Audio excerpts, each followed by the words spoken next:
You're listening to the Armchair GM Sports Network.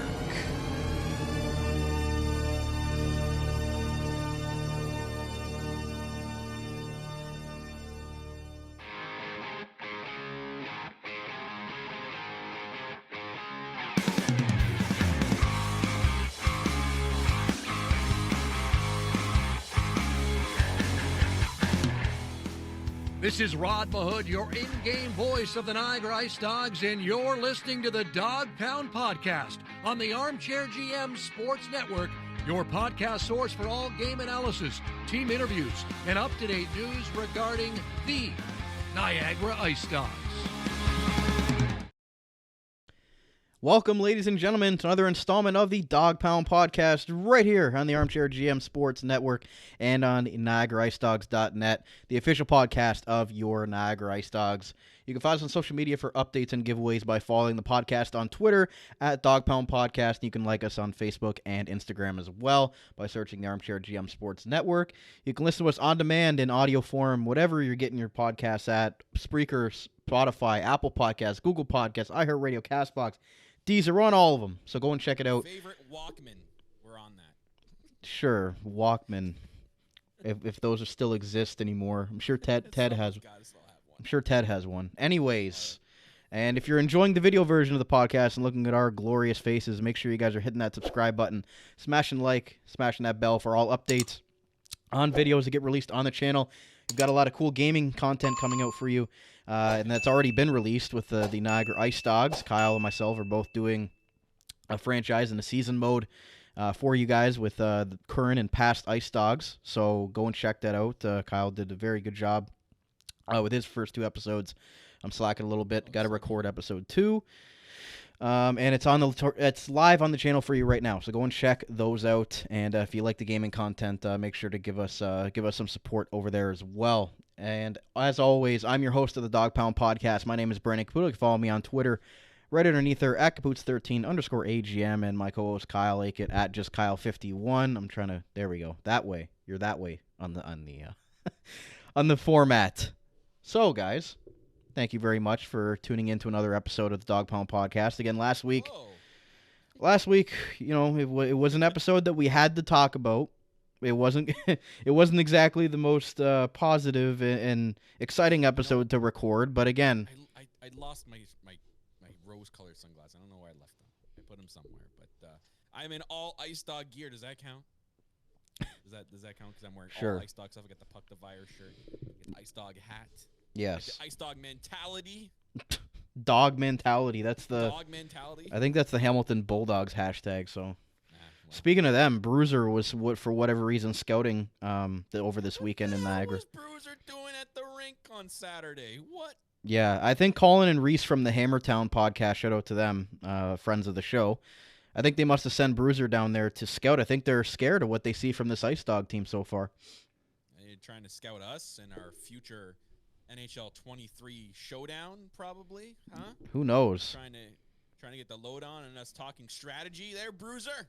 Yeah, but good to see Bruiser, I guess. Good mascot. Fellow dog brethren, I guess. Tried to trip him, but it didn't work. So, ladies and gentlemen, on today's episode, we're going to talk about the one game that the Niagara IceDogs had this week against the Flint Firebirds. But we do have a lot of other content to play for you during the show. We've got the first installment, and this is really going to be exciting. Can't wait for the first episode of Cato's Corner. If you guys are on the video version, you can see the graphic. Landon Cato, the captain, is going to be giving us, bi-weekly or however often he wants to do it, updates on the team, what's going on behind the scenes with the guys, and just a fun little conversation with the captain of the Niagara IceDogs, Landon Cato. Some good insight, and we'll hear from him. We've also got Postgame from, as always, Coach Daniel Fitzgerald following the game. And then a special video interview with the number one star from this past Saturday, friend of the show, Juan Copeland. Juan. Really happy for the Juan, and I loved, I think it was your end graphic for the game. It was Juan plus Juan equals 2. No, it was when he scored his second goal. Yeah, that was fantastic. 1 plus 1 equals 2. Yeah. I'm so corny. that was fantastic. Well, we are 30 now, so, you know, we're trending. Acting our age, you know. Yeah, Jesus. But yeah, so that's what's on the docket for today. We'll go over. They got a busy week, so that's why we're recording so early this week. They got a game on Thursday against Erie, and then the road trip to southwestern Ontario with Sarnia and Windsor. Yes, we will be going on the road trip, so hopefully we'll have some content for you guys and report back next week with how that went. But Kyle, I guess we'll just start off here with general thoughts on the Flint game, a very big turnaround from the 3 games in week 2 where the IceDogs went winless. They had Thanksgiving off, and they had basically the whole week to prepare. What did you think of the IceDogs coming out fresh and having all that time off and coming away with another win against the Flint Firebirds, a team that is touted as one of the best in the league? The IceDogs go 2-0 against them this year.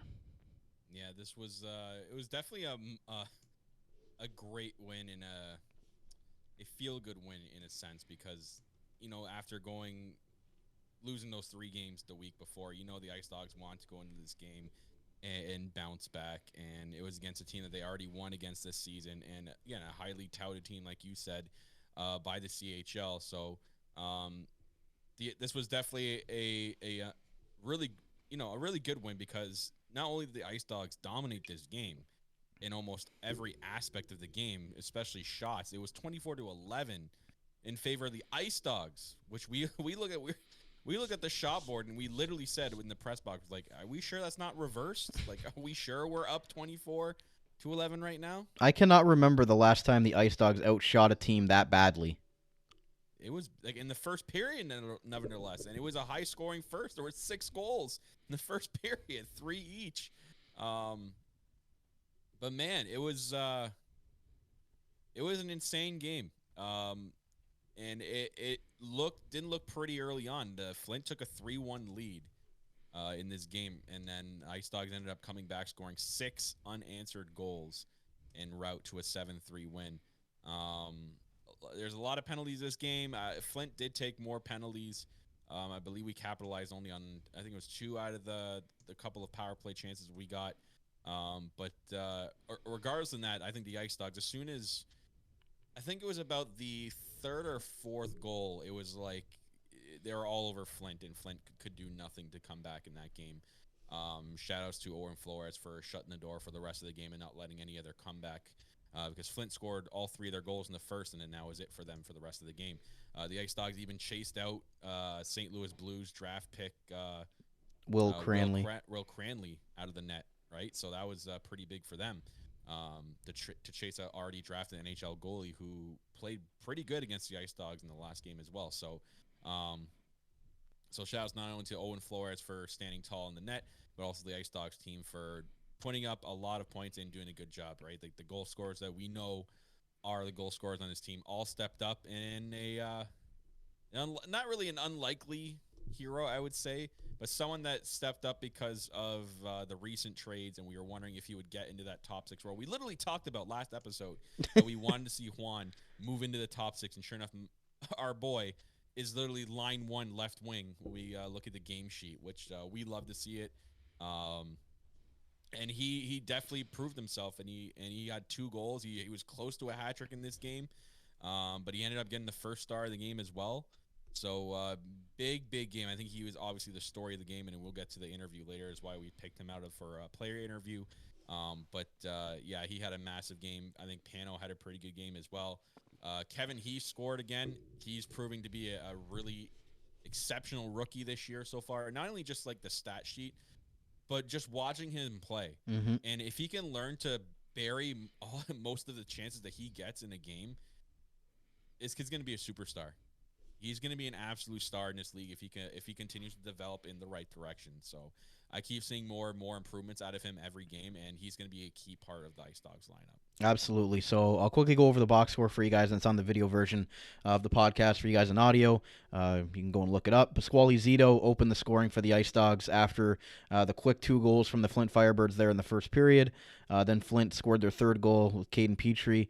And then it was 3-1, and then all of a sudden 6 unanswered goals by the IceDogs. Pano Femus got on the board with a very nice goal that we reposted, and actually the OHL reposted. So Pano getting some love there by the Ontario Hockey League, and I'm not sure about that like salt celly that he did afterwards, but we'll have to talk to Pano about his cellies.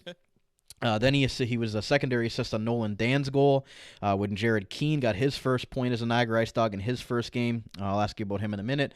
The aforementioned Kevin He then got on the board there in the second period, which was actually considered the game-winning goal.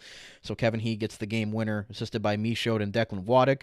Then Juan Copeland scores his first of the game, assisted by Sirazati. Copeland scored again in the third period, assisted by Denisio and Pasquale Zito. And then to cap it all off, Declan Waddick, who, again, has really stepped it up there in the bottom six this year, assisted by Sirazati and Jacob LeBlanc, gets a point on that. The 3 stars of the game are Juan Copeland first, Pano Femus second, Pasquale Zito third. Kyle, thoughts on just really getting a lot of contributions up and down the lineup? 6 of the 7 goals were from different goal scorers, and your thoughts on Keane's debut coming over from London? I thought Keane played pretty well. I think it's going to be a little bit of an adjustment period for him. I think because he's a vet, it's not going to take him long to get adjusted. I think from what we got from Landon, he's adjusted well in the locker room. So he's good with the boys there. But as for on ice chemistry, I think it's going to take maybe a couple more games, maybe just one, or hopefully next weekend. After that, he'll be good. But he assisted on the power play goal that the IceDogs scored, the second one on Nolan Dan's goal. So he gets on the score sheet early for the Dogs in his first game as an IceDog. So I thought he had a pretty good game. Nolan Dan looked pretty good out there, but man, does he ever need to score on breakaways? Because I think we're gonna have like a breakaway tally for him. I think it's at 6. Yeah, and he hasn't scored on any of them. So. I mean, guy. Good on him for being able to get the opportunities, but yeah, he's. I'm sure he'll be the first to tell you that he's been wanting to bury on all those because that's what he does best, putting pucks in the back of the net. So hopefully more to come from Nolan Dan because he's clearly getting the opportunities. Yeah, and Femus with the incredible goal that he got, the dangle and the little backhand flick top shelf, that was in tight like that. Awesome to see, and. The Selly was something. Well, again, we'll have to ask him about that. And even Declan Waddick's goal at the end, the last goal of the game, was really nice. Good setup by Sirazati. And then Jacob LeBlanc, a newer IceDog, got on the score sheet there for him. Sirazati ended up getting 2 assists this game as well. Phoenix had 3 points. He had a goal and 2 assists, so big game for Pano. So this was a great game, and I think it was a good recovery game from those 3 losses that they suffered the week before. Yeah, and we'll get to Fitzy's post game, and he actually says something quite interesting in there. But Jared Keane, I really liked what I saw from him so far. He took a penalty early in the game, but again, he was shaking his head. He knew it was a bad penalty, and I think it was just him getting accustomed to his new surroundings. But he's wearing number 9, so he took over Bryce Cook's number and formerly Captain Ivan Ladnia's number on the back end. Kind of weird to see number 9 because it's been a forward number for quite a while. But I've liked what I see from him. He comes from a really good program in London, so I really think that he's going to be a valuable piece if Captain Cato is going to be out for a while. And then people have to realize Rodwin Denisio is going to probably miss time in the World Juniors when he leaves for Team Switzerland, most likely. So they're going to have 2 guys to fill on the back end, and you want a veteran guy like Keane to be in there to stabilize that when you're losing 2 veterans on the D-core. Yeah, exactly. That's 2 key defensemen that they could possibly be without. One we're still uncertain of with Landon. We did talk to him a little bit. He has said he is feeling better, but he is doing a lot of strength and conditioning training right now to get back into shape and to recuperate his injury, stay in shape without aggravating his injury. So, he's still in good spirits, so that's good to see as well. And you guys are going to get a fantastic segment with the first Cato's Corner. But, you could potentially be, by that time, if Cato's still not able to come back, you have Denisio and Cato out, 2 your key defensemen, right? It was needed. So with a vet back there like Keane to take reins of the D-core while those 2 are out, we kind of really needed that. So, that'll give opportunities for other defensemen like Wysick, who we've been dying to see get in there since we saw a really good camp out of him. Possibly a call up. Maybe eventually my boy SDN gets a call up. We'll see. Yeah, it is what it is. I thought Keane had a pretty good game in his first outing as a Dog. Yeah, and a guy we haven't really talked about much, and I just want to quickly mention him, is Ryan Van Netten. Kyle, what have you thought of his game, kind of being that bottom pair defenseman and getting that kind of sixth defensive slot that we didn't really expect going into the season that he was going to be on a starting defenseman on this team. So, again, I haven't really noticed him much, but I think that's good when you're a defenseman. Is sometimes if you're stable, they don't notice you. You're not out of position a lot. But what have you thought from Ryan Van Netten coming in and kind of being on that decor? Yeah, I'd say I'm about the same because I haven't noticed him at all offensively. I want to say that maybe that's a good thing in that he's working more on his defensive game. I know the IceDogs have a lot of work to do defensively in their own end because they're still, even with that 7-3 win on Saturday, they still look sloppy in their own end, especially out of the gate. So that's something that they're going to need to adjust as the season goes on. So maybe he's working more on his defensive game, and maybe he's working more as trying to be a defensive defenseman rather than an offensive defenseman, and see him on the scoring sheet a lot more, noticing him in the offensive zone. Maybe he wants to be more of a stay-at-home defenseman. That'll be something we'll have to hopefully talk to him about and hopefully get a player interview with him so we can learn more about him. Yeah, again, if it could be a silver lining that we haven't noticed him yet, and he's just kind of working on his own game. Yeah, and again, we don't want to try to harp on anybody, but sometimes you see the defenseman for the IceDogs jumping in on the play, and then if nobody's back, that's a difficult thing to overcome. Yeah, with the odd man rushes are tough to watch from the press box. Very tough to watch. Yeah, and there were a few very guys unavoidable. Very avoidable. Yeah, and again, you want your defensemen you don't want them to just be all stay at home. You want them to create chances up front as well. But it just seems like right now the IceDogs are getting caught either because the communication isn't there with the forward for them to have to cover the defenseman that's jumping up on the play, or the defenseman just jumps up and gets a little bit too antsy and then causes a 2-on-1 the other way. And Flint capitalized a few times on that, and Flores had to come up with a few other big saves on odd man rushes because of that. Exactly. Trying to think if there's anything else to mention. I don't think so. Well, I just think that they did a better job of entering the zone because we saw against Guelph and Oshawa, they were having a very difficult time entering the zone. They did a much better job in their zone entries in this game.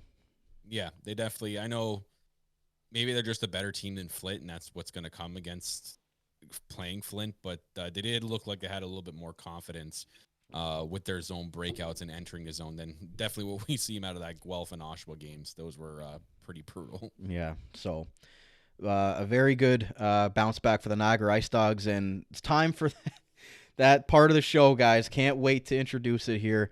It is the first installment of Captain Cato's Corner and our interview with Landon Cato.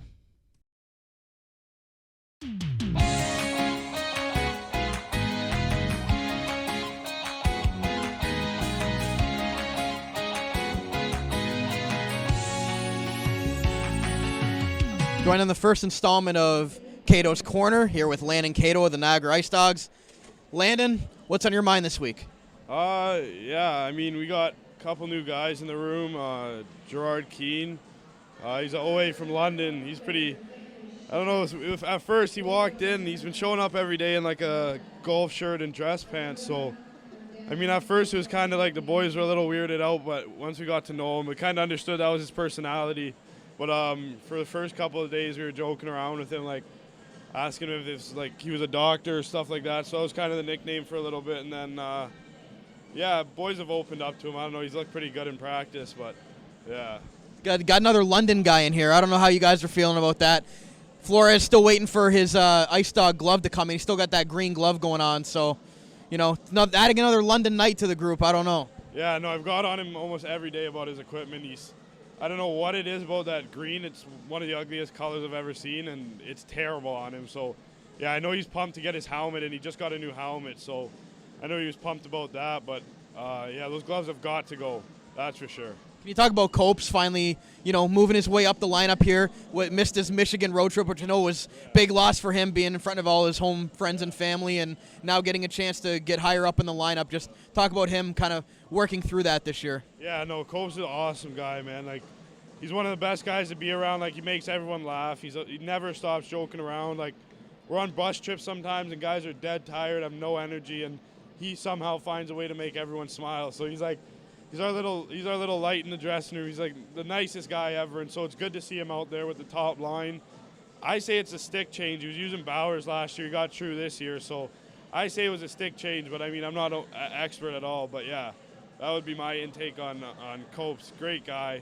He has an even better stick now, so we'll see how that works out. What's going on in the room? Anything going on for the guys? Any big news? Anything going on that of note?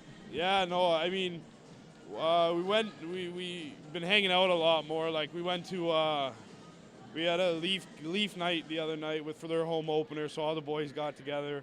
That was pretty Boo. Cool. Yeah, I know. For some of the people who aren't Leafs fans, but yeah, no. So all the boys went over to Augustin Ellie's house, and we kind of just had some pizza and hung out and played cards, and so yeah, we're doing a lot of those things, a lot of card nights. The bus has been pretty fun too. I mean, our Flint road trip was pretty fun, like everything going on there. So getting back in the swing of things is pretty good. I got to quickly point this out. Augustin Ellie, I know for a fact, because he's a Western New York boy, he's the only Sabres fan on the team. Why was he hosting a Leaf party? It's funny, actually. He, like, when we were talking about that, we asked him if his favorite team was Buffalo. He actually said his favorite, he likes watching the Leafs the most. What? Yeah. He said he likes watching the Leafs the most. He grew up a Sabres fan, of course, but he said at this point he doesn't really have a favorite team. But, you know, Ryan Vanetten's probably the biggest Leaf fan I've ever met in my life. Knows everything about the Leafs. Like, there's not a question you could ask that kid. We were quizzing him all night, like outrageous questions, and he was answering every single one of them. So, did you sign anything for him? I know you attended Leafs development camp last year. No, funny about that, actually. When I got back, I didn't get anything for Netter, but when I got back, when Howie was on the team, I had a locker beside him, and he, like, since my rookie year, he's kind of been like the guy I've like talked to the most, and he was my roommate rookie year, so he kind of just went through my locker and took a bunch of stuff that I had from the Leafs camp. So I think if you talk to him right now, he has about a whole wardrobe full of Leafs gear. So. Oh man. Yeah. Do you ever wear that stuff around, or do you see any of the other guys, like, is Zito wearing his Red Wing stuff around? Is Pano wearing his Leaf stuff around? Did Castle get anything from Minnesota? Like, what is the feeling about that when guys are wearing, like, NHL gear? Like, do the other guys like rib on them or what? Yeah, no. I mean, there's two ways you can take it. Like, our team does it pretty well. Like, the thing with us, and I like say this a lot, is like, if you want to be a pro, you got to act like one. So if you were lucky enough to go to one of those camps, or if you're lucky enough to get drafted, then why not use the stuff that you got? You're wearing pro gear. Like, so you'll see, like, Danner, I think he's got a couple things that he wears around the rink. Zito has a couple things, but I mean, it goes around the rink. Like, everyone wants to get back up there that's been there, and everyone that hasn't been there wants a taste of it. So, I mean, it's always good to have that in the locker room. It's never something really you could get mad about. Like, you see Flores, he has his Red Wing shirt on all the time, and it's just one of those things that once you're up there, you always want to get back there. So it's never really a bad thing to wear that stuff around the room. And if you watch other teams, like other high-end teams in this league, like all the guys, even if they went to camp, they're all wearing it. So it's kind of a thing that just gives you that extra confidence, gives you that feel, and I like it. I honestly think it's a good thing. And two more quick ones. One, what is it like kind of getting used to all these new guys now? You've had so much roster turnover, and trying to get to know these guys on and off the ice.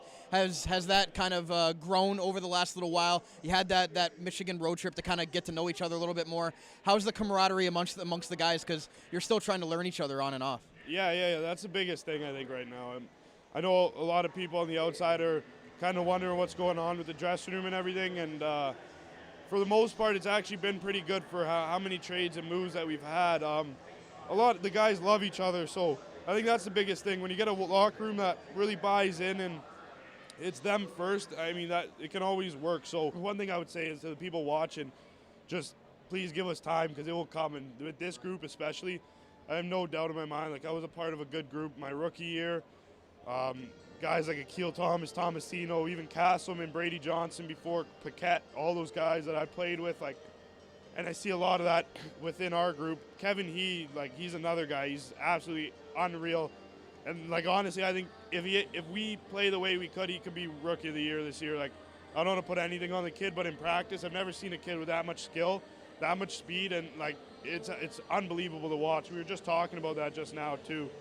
So yeah, and with the pairing of Paul Ferry and Mike that we have down there that are training us out off the ice, it can't get any better. Like I said, I just had a workout before the period, and I can't walk right now. Like, my legs are shaking. So they really got us dialed. Darren done a great job getting the dressing room ready. So I think it's a good year in Niagara, and I think people should be ready to have a good, loud crowd. And again, it's only been 6 games in. Exactly. There's still 62 games left. Yeah. Again, a lot of new faces and a lot of things that have changed. So it's going to take time. It doesn't happen overnight. So again, it's only been 6 games in. You had that great first week, and then down second week. So you got to take the peaks and the valleys, right? Exactly. Yeah, the boys are hungry for another weekend like that. So it's coming. It's only a matter of time. You started this period pretty well, so it's only a matter of time. And last question. I know you're dying to get back on the ice, but how are you feeling? And, they went out and got Keane to kind of, be another veteran presence back there while you're out of the lineup. I know, as the captain, you want to be out there, but kind of how are your spirits just being able to support the guys, not being able to be on the ice and trying to work your way back? Yeah, honestly, as a 16-year-old, my answer would probably be different. But I think as you mature in the league and you talk to older players, like I've been on the phone with Akil nonstop, and as you talk to older players and guys that have kind of went through the whole injury stuff, it kind of gives you a peace of mind knowing once you do get back, it's your time. And that's my biggest thing. I've talked to the doctors. We're not trying to rush me at all. We want to make sure that I'm ready to play the full season, and that's kind of our main goal right now. So I'm at about 99%, and we're just waiting for that 100% to go. Usually I'd be going at 80% and then regretting it. So I think it's a good thing we're doing right now. And again, like you said, we're only 6 games in, so a long season ahead of us, and I can't wait to be back out in front of the Niagara IceDogs crowd, that's for sure. If they amputated your arm, I'm sure you'd still want to be out there, Landon. 100% I'd still be out there. First installment of Cato's Corner. Landon, thanks a lot for doing this, and can't wait to talk again. Yeah, thank you. Kyle, wow, what a great first episode of Cato's Corner. I know there's a lot to talk about there, but that was long enough for the year. Yeah, but again, what are some of your takeaways from what Landon had to say? Okay, well, do you have time? Let me go get my book here. No, I wrote down Dr. Keane. So apparently Jared Keane, walks around looking like Dr. Like a doctor. He looked that like he's probably trying to be. He's probably trying to fit in with assistant coach Rasico because he's a doctor. So do we if we see Keane in the hallway, do we just go Dr. Keane? Doc. Just nod our head. What's up, Doc? Doc K.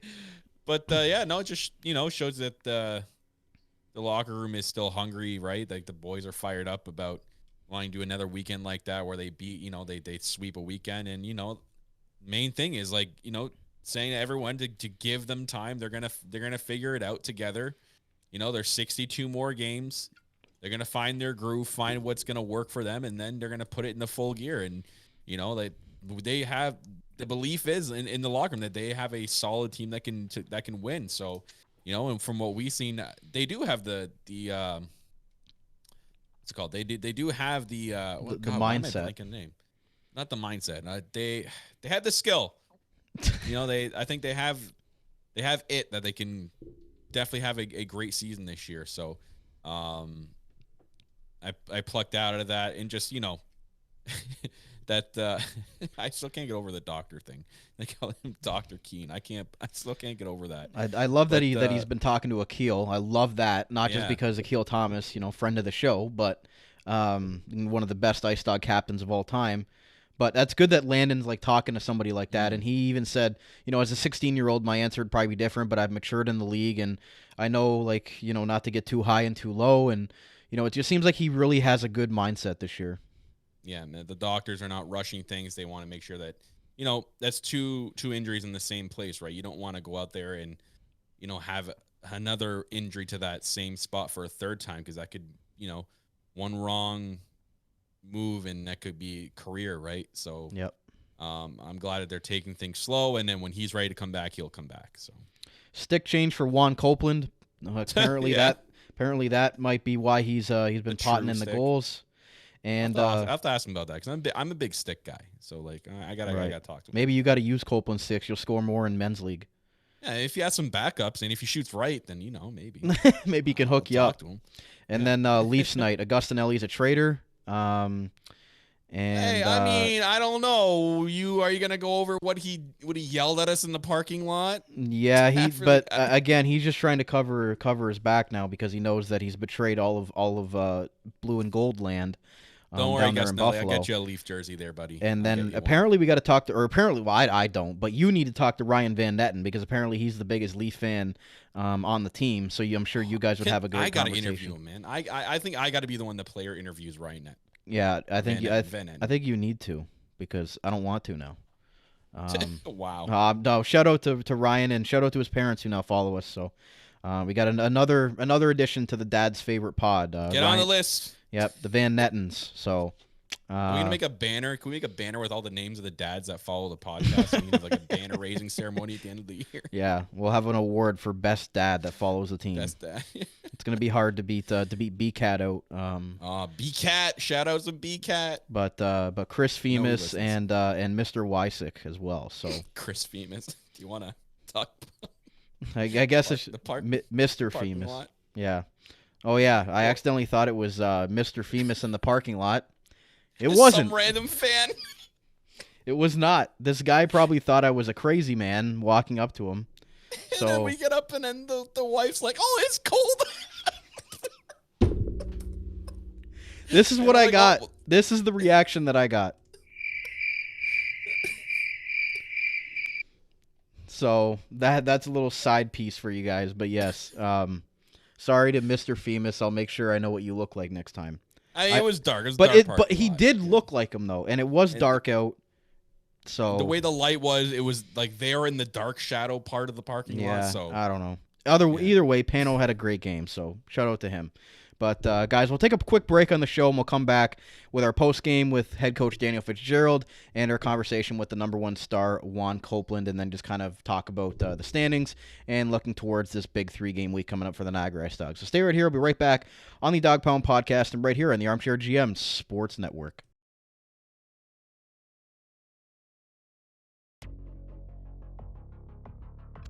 Experience a new way to play daily fantasy sports and esports on Thrive Fantasy. Thrive's game concept revolves around player props, which are simple over-unders on player stats. There are contests for traditional sports including the NFL, NBA, MLB, PGA, and cricket, as well as esports titles including CSGO, Dota 2, League of Legends, and more coming soon. Here's how to play. Choose your lineup of over-unders for top-tier athletes that have the biggest impact on the game. Each prop has a fantasy point total based on how likely it is to hit. The more points the selection is worth, the riskier it is. Rack up the most points and win a share of the prize pool. Thrive is awarded over $2 million in cash, so come and prop up today.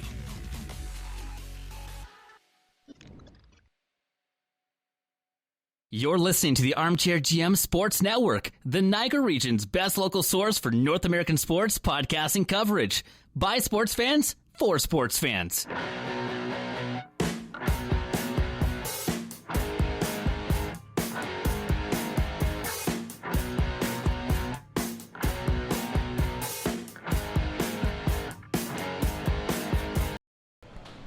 Hey, this is Landon Cato, and you're listening to the Dog Pound Podcast, the official podcast of the Niagara IceDogs. Thank you, Landon. And can't get enough Landon. Can't get enough Landon on this show. Welcome back, ladies and gentlemen, to the Dog Pound Podcast. Brandon Caputo and Kyle Aikett back with you here. Guys, if you're enjoying the video version of the content, make sure you're hitting that bell, smashing that subscribe button, and liking the video. For all updates on videos that get released on our channel, give us some love over there. We try to do a great job with the video version of the podcast. If you guys are enjoying an audio form, that's great too. But go and check out the video form as well. Make sure you're following us at Dog Pound Podcast, where we will post all of our IceDog content. And make sure you're checking us out on the NiagaraIceDogs.net website. We have our own page under the media tab on the IceDogs official website as the official podcast of your Niagara IceDogs. Kyle, I think it's time we should just get right to it and go right to Coach Daniel Fitzgerald's postgame, because there is some interesting tidbits that he puts in there that I want to discuss. So you talked about tidbits? No, they're my tidbits. Okay. takeaways, I guess, from Tim Biebs. I almost called him Fitzy again. From Daniel Fitzgerald. Fitzy! From Coach Daniel Fitzgerald. Fitzy. Let's keep it professional here. It's Coach Daniel Fitzgerald. Hey, he said it was okay. The first thing he ever said to us was he on said Twitter, that was for you. He said it was okay for you, not me. So okay. What am I, chopped liver? No, I mean, I guess you're on, you're on Fitzy levels. You trying to say I'm not professional here? No, you're on Fitzy levels with him. I'm not at that level yet. I don't know. Oh, I think you are. I don't know. I'm scared too. Anyways, let's get to the post game with head coach Daniel Fitzgerald. Very interesting quote that he says in the question I ask him. First, Bill Potras with BPSN. Ask a few questions, and then we'll get to our portion of it. Well, that was a very interesting start to that game. Yeah. 3-3 after one. Things settled down. What was the message after the first break? Because you don't want to play like that. No, I mean, even at the break in the first period, we hammered in, we need to stick to what we talked about throughout the week. And, we seem to be a little hesitant at the start of games, especially, they have a big lineup over there. Right. But we did a really good job of settling in, really good job of getting back to what we talked about, doing the little things right, sticking to our game plan. And it paid off in the end. Yeah. We knew we weren't out of the game because we have good hockey players too. Yeah. And we believe in what we're doing.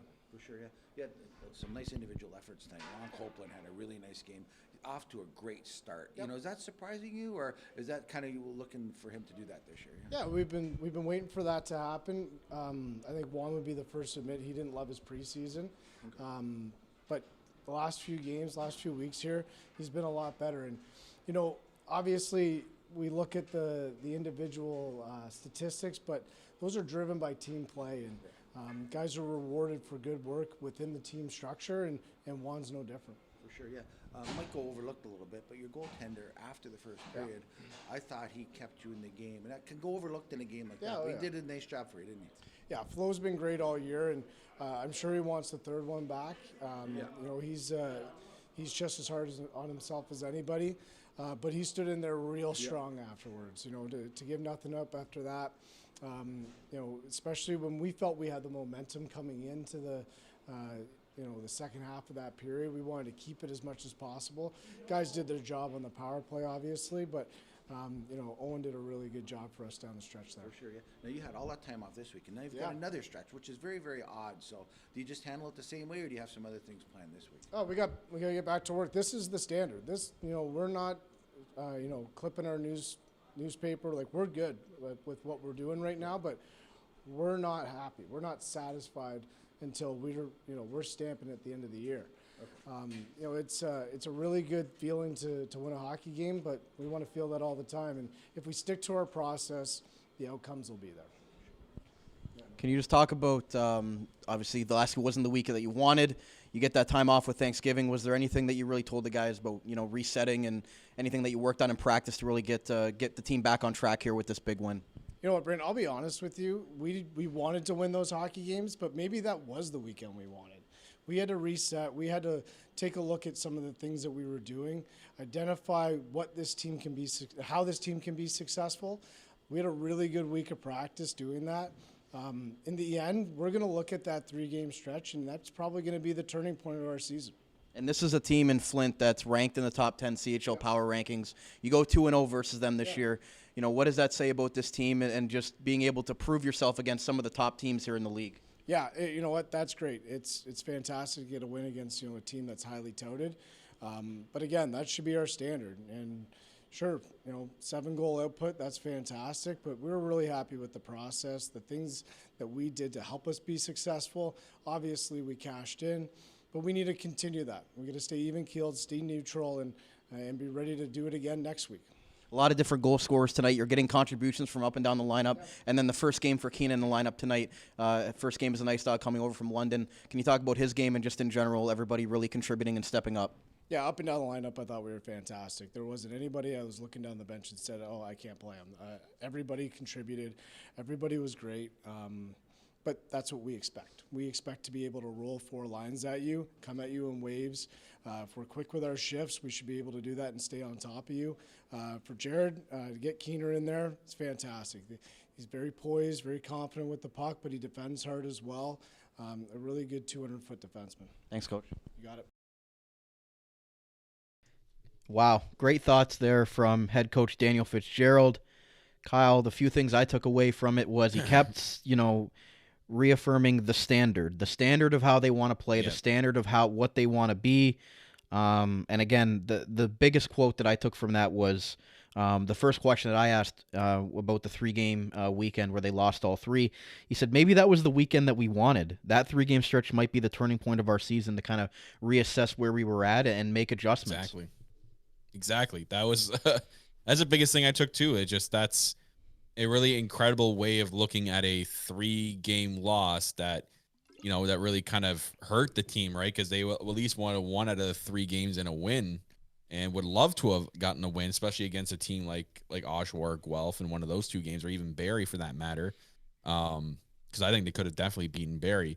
But to look at it from that aspect is great, and maybe like that's what they're going to look at as as he said, that's their season turnaround. From there, we're going to learn from our mistakes. We're going to practice hard from those 3 games, and we're not going to make those same mistakes for the rest of the season, and we're just going to keep powering through now and be the team that they are now.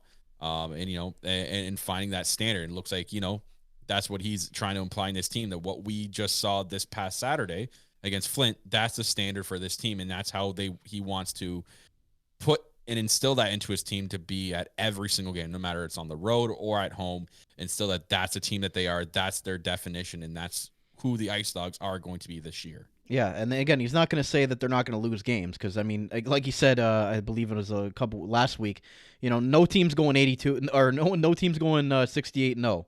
So again, like that's the thing too, is that people kind of have to lower their expectations a little bit, because again, the IceDogs aren't the only team here that has lost games. Again, I sent you a little statistic that had said, I believe it said Guelph had given up 17 power play goals so far. So again, like that's not where they want to be. But again, as a top 10 team in all the CHL ranked going into the season, that's clearly not what they want to be. But again, they're not just going to hang their head on that. They're going to continue to get better at what they need to get better at, and that's what the IceDogs are going to do. So every team needs to improve. No team is perfect. No team is going to be perfect. So the IceDogs are continuing to work at the process and at the standard that they want to be at, as Coach talked about. Exactly. It's exactly it. And even the other things you said, like giving the props to Juan Copeland, who had a really big game, right? And it was good to see him.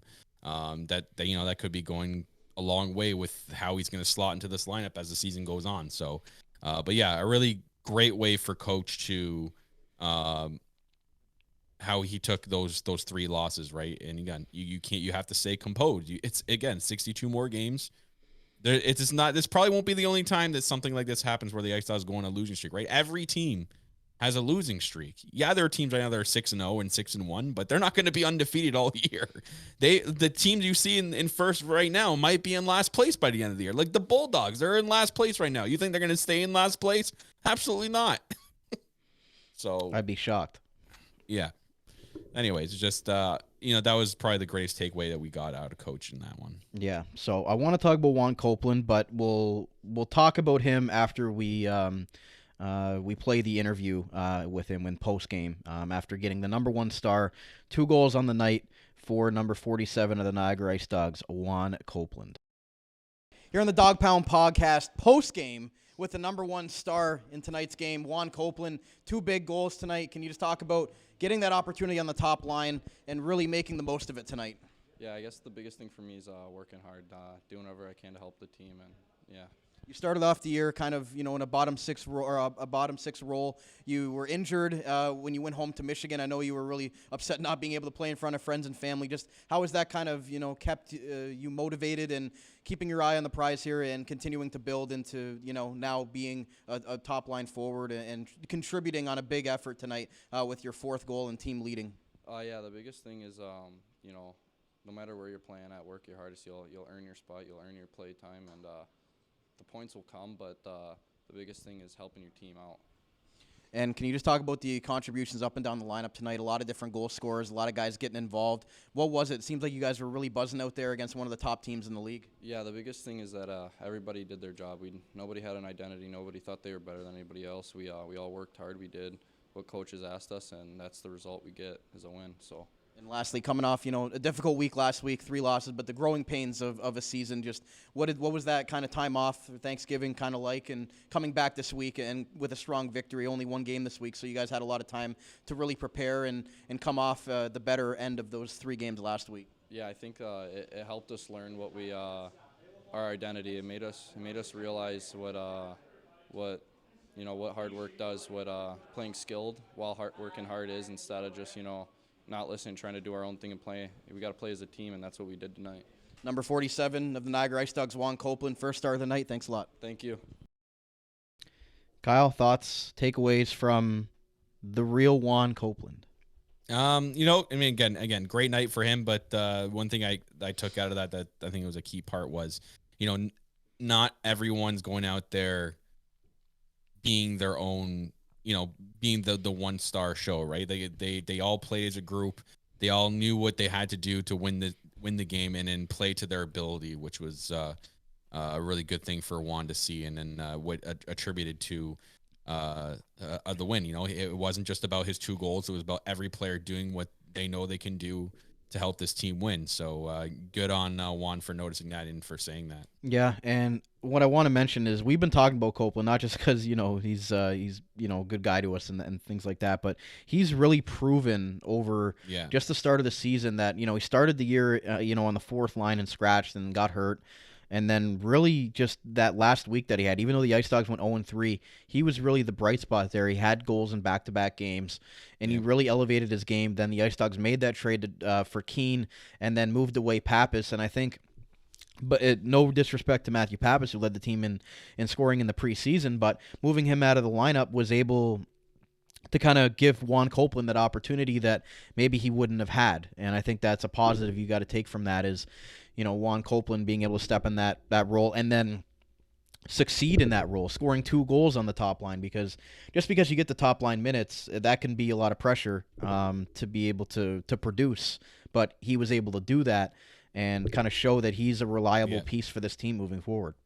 Exactly that. And I think he's gonna thrive in this top 6 role. I think he's really gonna take the bull by the horns and really go with it. So, all the luck in the world to Juan Copeland, because I know he can be that good of a player each and every single game. We've seen massive improvements out of him since last season and even out of training camp this year. So, good luck to him. Yeah, former 2nd-round player here. So, we were expecting a lot from Juan Copeland, building off that great second half he had last year. So, shout-outs to him and capping off a great week. So, going into that, Kyle, let's talk about the week ahead. A busy week for the Niagara IceDogs. Yep. They've got Erie on Thursday, which is First Responders Night. It's going to be a great It's going to be a great first theme night down at the Meridian Center. Get on down to the Meridian Center, guys. It's going to be awesome. Support the first responders. It's what the night is all about.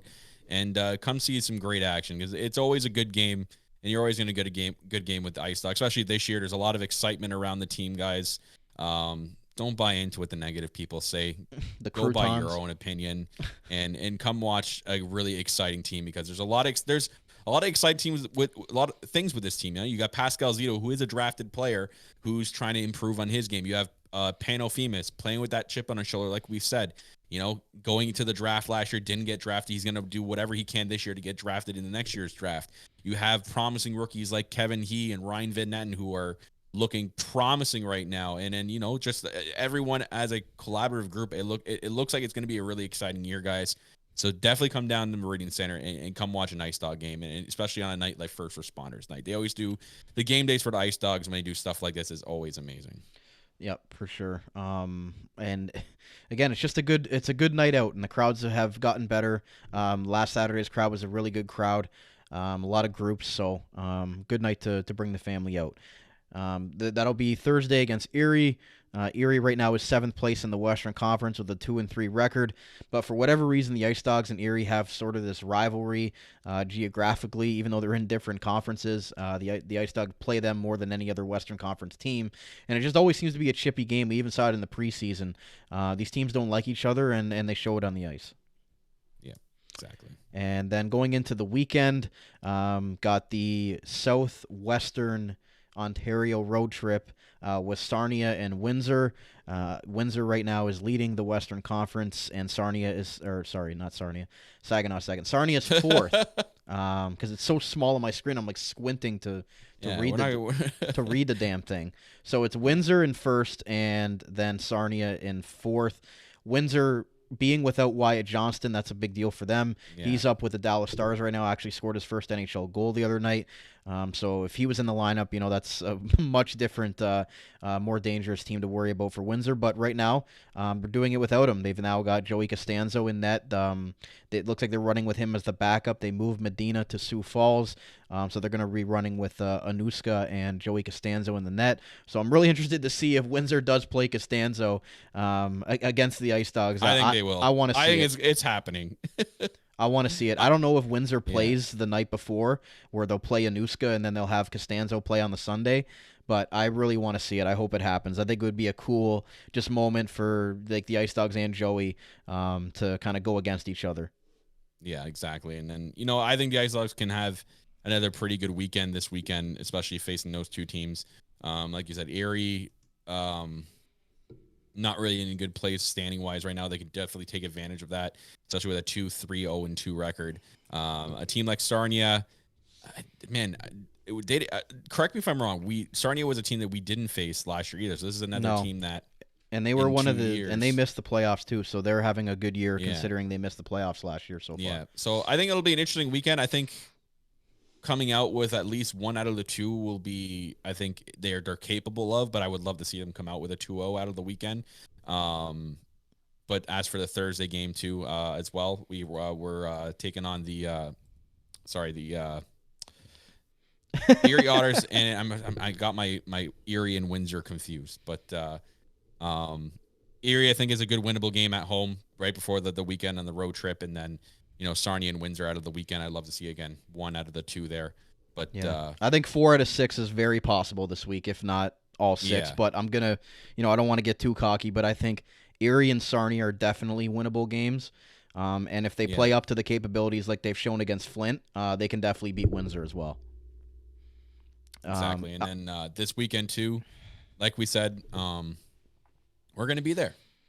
Yeah, we're gonna be there. So we'll be in the away press boxes and get a lay of the land in Windsor and Sarnia. And we might record an episode while we're there. We'll see. Maybe something fun. We'll record something. We do have some plans coming up with some rapid fire stuff down at the rink later in the month. So that'll be cool stuff that might be played there in the arena and on our show. So stay tuned for that. But as for a few guys to look forward to, Nolan Dan going against his old team in the Sarnia Sting, and then you've got Pasquale Zito and Nathan Rebo going against their old teams in Windsor. So exactly. I think those are 3 guys that you can probably expect big weekends from. Yeah, a lot of storyline matches. Yeah, and I really hope that Costanzo plays against the IceDogs.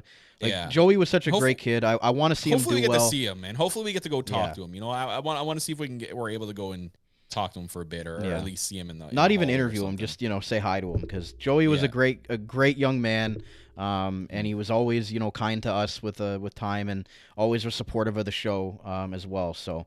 Again, I hope the IceDogs win that game, but I'd love to see Joey Costanzo go against his old team. There's a lot of storylines this weekend upcoming with the IceDogs, so make sure you're tuning in to those games on the radio. We'll be tagging along with our friend of the show there, Ted Lehman on Giant FM. Hey, Teddy! Giant FM and Country 89 is where you can find the games on the radio over the weekend, so make sure you're checking it out there. But Kyle, any last thoughts before we wrap up? I did want to pull up the player stats real quick and just go over.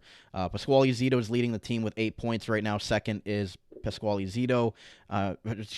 Panofemis. There's too many P's there. Pasquale Zito, and then Panofemis and Brendan Cirizzotti are tied with 7, and then Aiden Castle has 6. Juan Copeland with 5. But Juan Copeland leads the team with 4 goals. Yep. Not really much else to say. I we kind of already touched base with a lot of these players and in their seasons, so good for them, and hopefully they continue progressing, the players that are developing, and continue putting up points like that. So and Declan Waddick as a bottom six forward, Kyle, can't say it enough. 5 points in 7 games for a guy playing in your bottom six. I know he did get the opportunity to play on the top line on the, I believe it was last Thursday. Yeah, he's shown a lot of offensive improvements. I've seen a lot of that out of him. Very much so, and I think he's shown more that they can be more than just a fourth line forward that he was last year. I think he's really building into something special this season, and he looks jacked. So at least he's put in the work in the weight room. Looked like he took over for Teakle for the he's big, getting a little bench. goatee too, man. He's getting he's turning into a man. Oh, these kids are growing up so fast, Kyle. I tell you, really showing our age saying that. Even looking at Pano, like from the last couple of years, like remember when we first interviewed him? No, he was still a kid, like 15 years old. He's a baby, man. Now it's like, now he can't stand us. Now we become the dads. We feel like we're big brothers to the poor kid, but it's too early for us all the time for Pano. But with that said, ladies and gentlemen, that's going to wrap up today's episode of the Dog Pound Podcast. Right here on the Armchair GM Sports Network. If you guys enjoyed the episode, make sure you're hitting that like bell and hitting that subscribe button on YouTube. Give us some love over there and liking us on whatever audio platform you're listening to us. Make sure you're following us at Dog Pound Podcast. That's the most important. All of our Ice Dog podcasts and all of our cool graphics that Kyle makes will be posted on there. You can follow us on Facebook and Instagram as well for updates on the shows and some content periodically with that.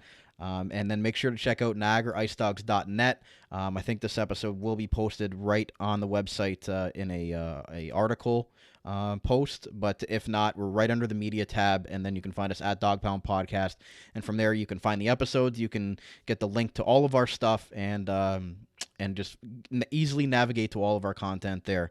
And a big thank you to all of our Ice Dog fans and listeners for tuning in and listening along for this episode. And once again, for Kyle Aikett, my name is Brandon Caputo, and you've been listening to another episode of the Dog Pound Podcast, the official podcast of your Niagara Ice Dogs. We'll see you guys on the road this weekend. Hopefully some content for you in Windsor and Sarnia. But until next time, bark, bark, bark, go Dogs, go, and we'll talk to you guys again very soon.